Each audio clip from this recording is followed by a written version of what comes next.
I found an old letter in my father's desk and realized I was never supposed to be born. My name is Evelyn Hart, and for as long as I can remember, I've been the outsider in my own family. We lived in an old, ivy-covered house in upstate New York, the kind of place that looked perfect in photographs: Victorian bay windows, creaky wooden stairs, a massive fireplace that my father, William Hart, used more as a showpiece than a source of warmth. People called him distinguished, intellectual, a man of principle. To me, he was distant, cold, measured in a way that didn't feel human. Growing up, I never heard him say, "I love you." Not to me, not to my mother, not even to my older brother, Daniel, his golden child. Daniel could do no wrong.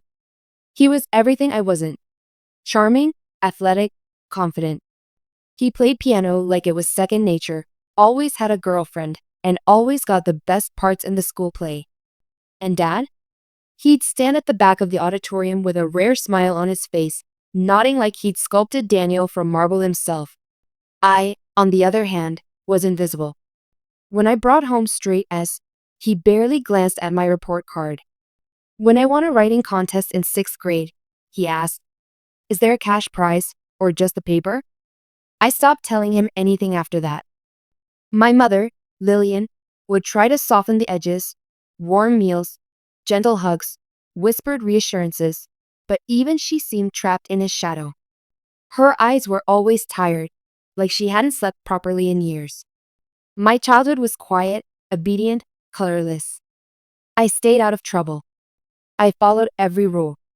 I became an expert at not needing anything from anyone, especially not from him. But no matter how much I tried to earn his affection, something always felt off. It wasn't just disapproval. It was something deeper, like contempt. Like my very presence irritated him. Things began to shift when I turned 17. That summer, my mother got sick. She was diagnosed with early onset Parkinson's. The decline was swift and terrifying. Daniel had already left for college by then, and suddenly I found myself doing everything: driving her to appointments, helping her dress, even brushing her hair when her hands started trembling. My father? He buried himself in his study with his cigars and legal briefs and old books no one else was allowed to touch. Sometimes I'd hear him talking on the phone late at night, his voice low, strained. One time, I stood outside the door for a moment too long and heard him say, "She's not supposed to be here. None of this was supposed to happen." At the time, I thought he meant Mom. The disease. The way our lives had changed. I was wrong. She passed away a year later, just after I started college. Daniel flew home for the funeral, gave a beautiful eulogy, then disappeared again. My father didn't cry. He didn't speak during the wake. He just stood by her casket, staring, jaw clenched, hands folded behind his back like a soldier. I tried to hug him once. He didn't move. After the burial, I came back to the house and found it colder, emptier. But I didn't leave. I couldn't. I dropped out of college without telling anyone and took a local job just to keep things afloat. I became the housekeeper, the cook, the ghost in the background, the daughter who didn't ask questions. Until the day I opened the desk. It happened on a rainy Wednesday afternoon. My boss at the library had let me leave early because the storm knocked out the power. I drove home through winding roads and gray fog, the kind that clung to the windshield and made everything feel like a dream. Or a nightmare. The house was silent. My father had gone out of town for a conference, something to do with his legal society. He left early that morning and wouldn't be back until Sunday. I don't know what pulled me toward his study. Maybe it was boredom. Maybe it was resentment. Or maybe, somewhere deep down, I already knew there were answers behind that locked door. For years, the study had been strictly off limits. He kept the key on a chain around his neck. But when I checked the drawer where he kept spare change and old receipts, there it was. I don't know if he forgot it or left it intentionally. Either way, my hands shook as I unlocked the door. Inside, it smelled like leather, dust, and secrets. Stacks of thick books lined the shelves. Law journals. Case studies. A small bronze globe sat in the corner. The only photo in the room was one of Daniel, graduation cap, perfect smile, my father's hand on his shoulder. No picture of me. Not one. I walked over to the massive oak desk and sat in his stiff leather chair.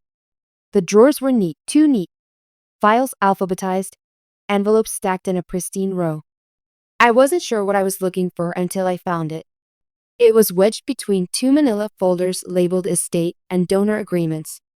An envelope, yellowed at the edges, unmarked, except for two words in my father's tight, slanted handwriting.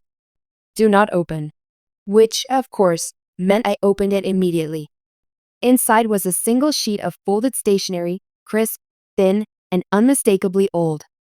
My breath caught in my throat as I unfolded it and began to read. Dear William, I told you this was a mistake.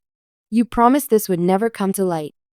You told me she'd be taken care of, discreetly, privately, before anyone could find out. But now she's here. She has a name, a face. You gave her your last name, for God's sake. What happens when your wife starts asking questions? What happens when she sees her eyes in someone else's child? You said she'd never be born. You lied. I must have read it a dozen times. My fingers trembling, eyes scanning every curve of the inked letters like they might rearrange themselves into a different truth. But no, it was there. Clear. Cold. You said she'd never be born. She has a name, a face. You gave her your last name. My head spun. The letter wasn't recent. The paper was too old. The wording too formal. Whoever A was, they'd written this before I was even old enough to understand betrayal. I checked the envelope again. Nothing else. No date. No return address. No last name. But something had shattered in me. I spent the next hour tearing through drawers, flipping through files, trying to find more, anything, that would confirm or deny what the letter implied. That I wasn't supposed to exist. That I was some kind of mistake. That I was possibly not even my mother's child. But there was nothing.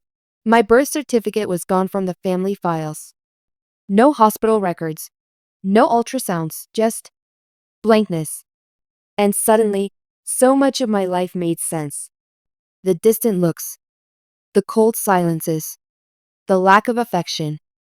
The way my mother cried sometimes when she thought I couldn't hear her. The sentence I'd overheard years ago. She's not supposed to be here. He wasn't talking about Mom. He was talking about me. By the time my father returned from his trip 3 days later, I had already cleaned the study, locked the door, and returned the key to its drawer. But something inside me had changed. The quiet daughter was gone. The girl who begged for love was dead. Now, I wanted answers. Now, I wanted truth. And if I found out he had lied to me for my entire life, then what he loved most would be the first thing I'd take from him. I couldn't sleep after reading that letter. Not just that night, but for days. I'd lie awake, staring at the cracks in my ceiling like they held clues to the life I wasn't supposed to live. Every time I closed my eyes, I heard the sentence echo. You said she'd never be born. That she was me. I was a secret, a mistake, a lie someone tried to erase before I ever took my first breath. The betrayal burned hotter with every passing hour. I started watching my father more closely. The way he locked himself away every evening. The phone calls he still made at odd hours. How he never once asked me about my day, my work, or my plans for the future. Like I was a tenant in his home, not his daughter. I thought maybe he knew I'd found the letter. Maybe he was just waiting for me to say something. But he didn't flinch. Because men like him don't fear consequences. One evening, after pretending to be asleep, I waited until I heard the creak of his study door closing. Then I slipped out of bed and tiptoed to the hallway. The old floorboards groaned beneath my steps, but I'd learned how to step between them, like a ghost. I pressed my ear to the study door. Muffled voices. He was on speakerphone. I thought you destroyed it, said a woman's voice, sharp, anxious, almost trembling. I did, he replied. Or I thought I did. She must have hidden a copy. I warned you, William.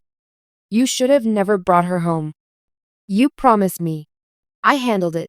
Lillian believed what she needed to believe. My heart dropped. Lillian. My mother. He lied to her too. The woman continued. What if she starts digging? She could ruin everything. She won't, my father said coldly. Evelyn's obedient. She doesn't ask questions. I stepped back from the door like it had burned me. Obedient. Doesn't ask questions. He had built my entire identity around being invisible, quiet, acceptable. But I wasn't obedient anymore. And I was going to ask every question he never wanted to answer. The next morning, I didn't go to work. I told the library I had a family emergency, which wasn't a lie. My entire family was an emergency. I drove straight to the county records office with shaking hands and a rising pulse. I requested my birth records. The woman behind the desk tapped a few keys, then frowned.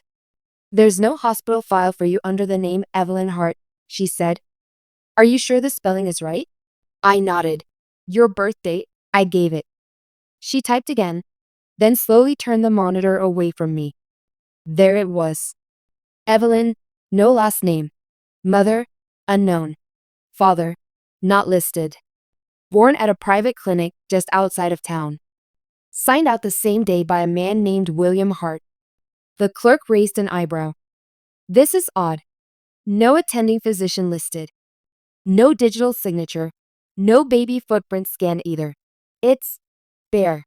Bare. Like I wasn't a baby being born, but a problem being moved. I took a shaky breath and asked the only question that mattered now. Do you have records of adoptions or private legal guardianships around that time? She looked up, hesitant. That's sealed information. Please. It's about my life, my identity. I think something illegal happened. The clerk looked at me for a long moment, then handed me a form. Fill this out. I can't guarantee access. But if you're listed as a party of interest, it'll come back unlocked. 3 days later, the envelope arrived. I tore it open in my car. Inside was a document dated 2 weeks after my supposed birth. A legal guardianship transfer. The name of the biological mother had been redacted, but the signature of the guardian was clear. William Hart. Under relationship to child, legal caretaker. There was no mention of Lillian. No mention of Daniel. Nothing about adoption, family custody, or guardianship through the court. Just a quiet, hidden transaction. A life shuffled under the rug. And then I saw the name of the clinic again. My fingers trembled. It wasn't a hospital. It was a recovery center for women in crisis. A place where people went to disappear pregnancies. Or hide them. I couldn't breathe. My mother, the woman who raised me, kissed my forehead when I was sick, braided my hair before school, might not have known I wasn't hers. And my father wasn't my father at all. I drove straight to the one person I knew might tell me something real. My brother. Daniel opened the door of his sleek downtown apartment with his usual effortless grin. Evie! Wow. It's been a while. What brings you by? I stepped inside without answering. I need to ask you something. And I need you to tell me the truth. The smile slipped slightly. He closed the door. What's going on? Did Dad ever tell you anything strange? About me? About where I came from? He blinked. No, why would he? Did Mom ever act off around me? Like she didn't fully connect? Daniel's face changed. He walked to the kitchen, poured himself a glass of water, and didn't say anything for a full minute. Okay, he said finally. There was one time. What happened? I was 8. You were maybe 2? You were crying in the middle of the night, and I remember coming out of my room. Mom was rocking you in the living room, sobbing. And she just kept whispering, she doesn't know. She doesn't know. She doesn't know.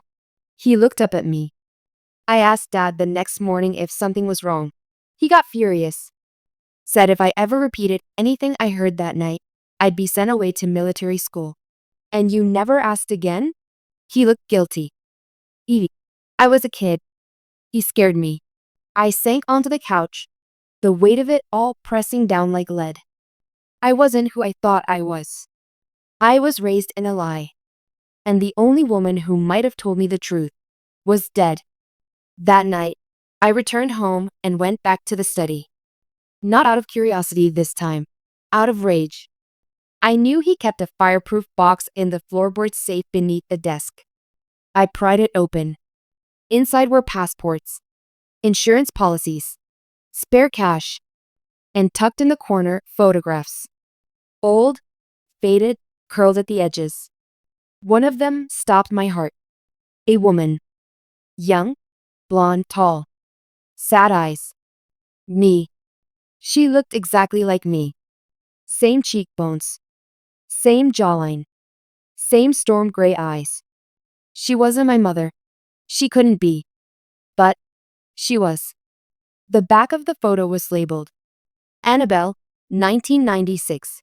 And suddenly, the A in that letter made perfect sense. Annabelle. My birth mother. I stood there shaking, the photograph pressed to my chest, and made a silent vow. I would find out what he did to her. Why he took me. Why he tried to erase her. And when I knew the full truth, I would burn everything he loved to the ground. I didn't cry. Not when I found the guardianship papers. Not when I saw that photograph labeled Annabelle, 1996. Not even when I realized that my entire life had been a manufactured lie orchestrated by the man I was raised to call Dad. Tears are for mourning. But what I felt wasn't grief. It was volcanic clarity. Everything suddenly made sense. The contempt in his eyes. The indifference in his voice. The way he seemed more tolerant than loving. He never saw me as his daughter, just a problem. A loose end. A consequence of something he tried to bury and failed. But I wasn't buried. I was alive. And now I was awake.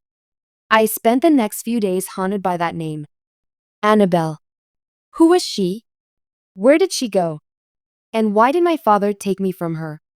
The photograph didn't offer many clues. Just her face, frozen in a wistful, haunted smile. She looked young, probably early 20s. Her clothes were plain. Her hair fell loosely over her shoulders. But those eyes. They were unmistakably mine. I had to find her. I started with the clinic. The one listed on my stripped-down birth record. I called them pretending to be a journalist doing a piece on historical women's health facilities. The receptionist told me the clinic had closed down 15 years ago. No digital records, no surviving staff. Only paper files, most of which had been archived or destroyed. Archived or destroyed. That phrase rang in my ears like a warning and a dare. I took a personal day from the library and drove 2 hours north to the State Records Center. It was a gray, windowless building that smelled like old glue and mildew. The kind of place where forgotten things went to die. I told them I was searching for historical case files tied to the St. Mark's Women's Recovery Center, specifically from late 1996 to early 1997. The clerk, a woman with large glasses and nicotine-stained fingers, narrowed her eyes. "You got a court order?" "No," I said quietly. "But I think my mother may have been one of the patients." That softened her a little. "Nothing digital. It's microfilm or box paper records," she muttered. "You'll have to dig." "I'll dig," I whispered. It took 6 hours. But I found her. Patient intake 764. Annabelle Whitmore. Age 23. Admitted October 4th, 1996. Condition: pregnancy resulting from professional misconduct. Client emotionally distressed. No next of kin. There it was. The phrase that cracked something open in me. Pregnancy resulting from professional misconduct. I didn't want to assume. But I already knew. My father was a lawyer. A powerful one. A senior partner at his firm. Had she been his client? His intern? His assistant? Whatever the nature of their relationship, it clearly wasn't consensual. Not if it resulted in Annabelle being institutionalized in a women's crisis facility. And then, one more note. Child removed from mother's care per prearranged legal guardianship. Transfer executed by William Hart. Executed. Like it was a contract. Like it was a death. I sat in my car afterward, staring out at the gray parking lot, the photograph of Annabelle on the passenger seat beside me. It felt like I was meeting her for the first time, learning how she fought to keep me and lost. I imagined her holding me for a single hour, a day maybe, then ripped away, lied to, threatened. And she must have believed I was gone forever. Just like I believed I belonged to someone who never wanted me. I confronted Daniel next. He deserved to know the truth. And deep down, I needed to say it out loud so it would finally feel real. He listened in stunned silence as I laid everything out. The letter, the guardianship records, the clinic files, the phrase, professional misconduct. Daniel's face went pale. Jesus, Evie. He stole me, I said. He stole me from my real mother. Lied to Mom. Lied to you. Built our whole family on a crime. Daniel didn't speak for a long time. Then, in a quiet voice, he said, I always thought he was strict, cold, even cruel sometimes. But I never thought he was this. He looked at me with something I'd never seen before. Guilt. I should have protected you better. You didn't know, I whispered. Still, I turned away, gripping the edge of his kitchen counter like I might fall. I want to find her, I said. Annabelle. I need to know if she's still out there. If she's okay. If she ever looked for me. Daniel nodded. I'll help you. And just like that, for the first time in years, I felt like I had a brother again. We started the search that night. Old phone directories, online people finder tools, court archives, newspaper clippings, everything. At one point, we even hired a private investigator, an older woman named Carla who specialized in lost relatives and legal disappearances. It took 2 weeks. Then Carla called. She didn't say much, just gave me an address and a soft voice. You should go. She's alive. But prepare yourself. She's been through a lot. The house was modest, run down. Small garden in the front, overgrown. Wind chimes on the porch swayed lazily in the summer breeze. I knocked, and the woman who opened the door looked exactly like me, only older. Softer. Tired. Annabelle Whitmore. We stared at each other for a full 10 seconds. She blinked, slowly. Her lips parted. Her eyes filled with tears. Then barely a whisper. Evelyn? I nodded. My own throat closed up. She didn't ask how I found her. She didn't ask for proof. Because mothers know. She stepped forward and wrapped her arms around me like she'd been holding her breath for 27 years. We talked for hours. She told me everything. How she was a junior associate at my father's firm. How he pursued her relentlessly, charismatic, powerful, respected. She was young, flattered, naive. When she got pregnant, he turned cold. Accused her of trying to trap him. Then offered a private solution, a place to rest, to think, to do what was right. But once she was at the clinic, things shifted. She wasn't allowed to leave. Her letters went unanswered. Then she went into labor. They told her I was stillborn. They made her sign papers she barely understood, medicated and grief-stricken. They told her to forget, to move on. She never did. We cried. We laughed bitterly. We held each other like time could be rewound. She kept a box of old memories, copies of letters she tried to send to Lillian, all returned unopened.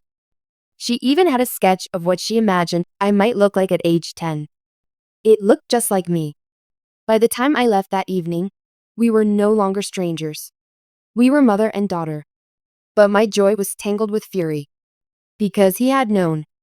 He had taken everything from her. From me. And he had walked through life untouched. Untouched and proud. That night, I didn't sleep. Instead, I wrote a letter of my own. One sentence only. You tried to erase me, but I found her, and I remember everything now. I slid it into his study the next morning, taped to his favorite leather chair. And I waited for the earthquake to begin. The morning after I slipped the letter into his study, the house was silent. Too silent. No footsteps. No creaking floorboards. No rustling newspaper at the breakfast table. But I knew he'd read it. I knew he was awake. Because men like William Hart, men who built empires on silence and fear, don't panic in public. They unravel in private. And I wanted him to unravel. It began with whispers. I didn't go for fire or fury. I went for something quieter, colder.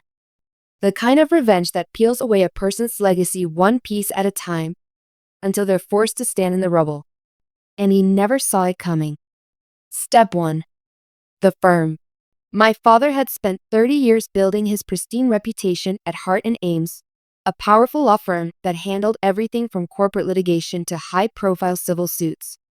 He was beloved, respected, untouchable, but I had something no one else did. The truth.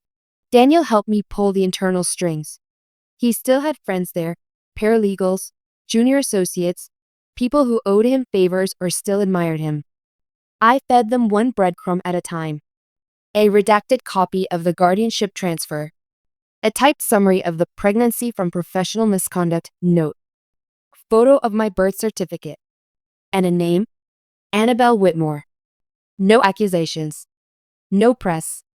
Just documents. Enough to raise eyebrows. Within a week, the managing partners called an emergency meeting. I wasn't invited, but I didn't need to be, because Daniel was. He called me afterward, voice low, tinged with disbelief. They suspended him. Indefinitely. There's going to be an investigation. They've brought in a third-party ethics committee. I smiled as I looked out the window at the same driveway where he'd once told me I was too emotional to understand legal matters. He could understand this. Step 2. The obituary. Not his. My mother's. Lillian Hart. I went to the local paper and paid for a republished obituary, a memorial on the 2-year anniversary of her death. But I didn't write it the way he wanted it remembered. I wrote her truth. I wrote about how she'd spent the final years of her life in quiet sorrow caring for a daughter she loved but never fully understood. I included a line she once whispered in the dark when I was 10 years old and sick with the flu. No one told me how much it would hurt to love something that might not be yours. People read it, and they asked questions. Neighbors, church friends, board members, judges. I watched from the shadows as his world began to tilt. The whispers started in grocery aisles and escalated to side glances in courtrooms. He couldn't silence all of them. Step 3. The Bar Association. Every lawyer fears it. I filed an official complaint with the state bar, attaching the same evidence I gave the firm, along with a formal letter co-signed by Annabelle Whitmore, now armed with her full records and the quiet fury of a mother who had lost everything. She had stayed silent long enough. The investigation began immediately. Terms like abuse of power, unethical coercion, and fraudulent guardianship started circling like vultures. His license wasn't revoked yet, but it was under threat. And to a man like him, that was death by slow poison. Step 4. The fire. Not literal. Symbolic. The annual Hart Foundation Charity Gala, his pride and joy. A black tie event full of politicians, elite donors, and high society players. He'd been preparing the opening speech for weeks, the same way he always had. Dignified, perfect, worshipped. I RSVP'd under a different name. I wore my mother's dress. The one she wore to their engagement party in an old photograph I'd found in the attic. Pale blue silk. Vintage pearls. She looked radiant in that photo. I looked exactly like her. I stepped into the gala and watched his face pale from across the room. He stopped mid-conversation with a senator. I walked slowly toward him. Eyes were turning. Heads were craning. When I reached him, I leaned in and whispered into his ear, "She remembers everything." So do I. And then I turned to the stage and handed the MC a sealed envelope. "I'm the keynote speaker now," I said calmly.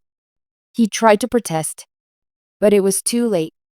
The room went silent as I stepped up, looked out at hundreds of faces, and told the story of a young woman named Annabelle, of a man in power who manipulated her, discarded her, and stole her child, of a daughter raised in lies, of a mother left with grief, and of how the truth always finds its way back.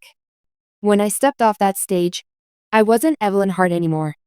I was Evelyn Whitmore. Step 5. The last conversation. I didn't avoid him. I wanted to see his face. He was sitting in the study, alone, slumped. His tie loosened, the once pristine room now cluttered with unopened mail and legal briefs marked urgent. "You ruined everything," he said, voice low and trembling. "No," I replied. "You did." He looked up at me, eyes dull, but angry. "I gave you a life, a home, education, everything. You gave me a cage," I said, "and you filled it with silence." He scoffed. "You think your real mother could have given you more?" "She gave me love," I snapped. "And you took that from both of us." His lip curled. "You think you're noble now? You destroyed my career. My name." I reclaimed mine. He stood then, rage sparking behind his tired eyes. "You'll regret this." I took a slow breath. "No, William, you will." Then I placed a box on the table. Inside it were copies of everything, letters, documents, photos. His sins. "I'm not keeping your secrets anymore." And I left. That night, the firm announced his official resignation. The state bar suspended his license pending final review. Daniel and I changed our last names. Annabelle applied to be legally reinstated as my mother. The court approved it without objection. And William Hart? He faded. Not in death, but in silence. The kind he'd once used to trap others. Now, it swallowed him whole. 6 months later, life had started to settle. Annabelle and I were finally, slowly, building something real. She moved into a small cottage near the coast, and I visited her every Sunday. She made tea. I brought groceries. We'd sit on her back porch and watch the gulls, sometimes in silence, sometimes in tears. There was so much we could never get back, but there was still something ahead. Daniel, too, had distanced himself from the Hart name. He started using Mom's maiden name, Monroe. Said it felt like a cleaner slate. We weren't a picture-perfect family, but we were healing. And for the first time, I felt free. I even started writing again, short stories at first. Then a memoir. I called it The Letter That Named Me. The past no longer felt like an anchor. It felt like something I'd risen from. Until the phone rang. It was Carla, the private investigator. Her voice was tight. "Evelyn, I came across something strange. I think you need to see it." I met her at a cafe in town. She slid a folder across the table. Inside, a grainy black and white photo, a notarized record from a private adoption agency in Maine, and a birth certificate. Not mine. Another one. My breath caught. "What is this?" Carla leaned forward. "It's another child, born 6 months before you. Same mother, Annabelle Whitmore. Father, not listed. Child, male. Name redacted." I stared at the photo of Annabelle, holding a baby boy. No, this wasn't possible. She never told me about another child. Carla nodded slowly. I thought maybe it was a mistake. Until I cross-referenced the clinic's patient logs. Annabelle was admitted once before. My chest tightened. When? Early 96. She stayed 3 weeks, discharged. Then came back 6 months later, pregnant again. I felt dizzy. And the first baby? Adopted out. Privately. Sealed file. But I pulled strings. You won't believe this. She pulled out a page with one name highlighted in yellow.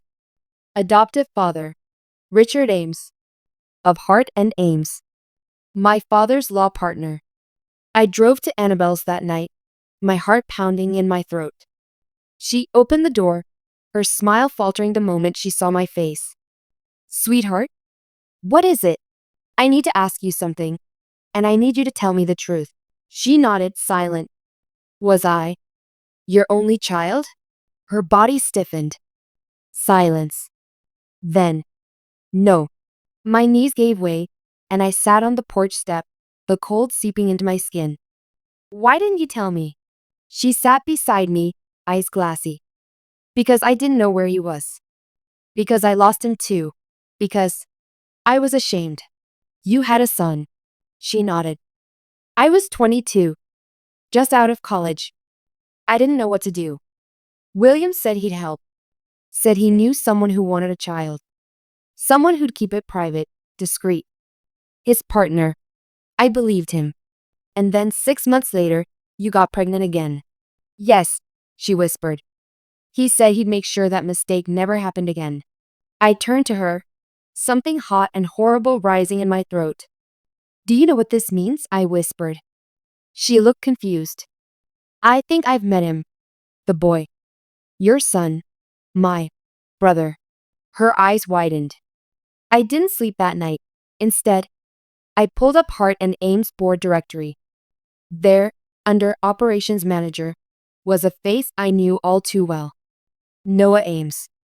The man who'd always worked under my father. The one who never made eye contact with me in meetings. The one who left when the ethics probe began. And now it all clicked. The way William always said, don't speak when Noah's around. The way Noah avoided me at every firm event. The eerie resemblance I never quite placed. He knew. He'd known all along. We were siblings. Hidden from each other, kept apart. Our lives scripted like chess pieces. I reached out to him. Not through letters. Not through lawyers. I went to his door. He looked shocked when he opened it. Hair mussed, eyes tired. Evelyn? I held out the photo Carla had found. Of Annabelle holding him. I think. This belongs to you. He stared. Then blinked. Once. Twice.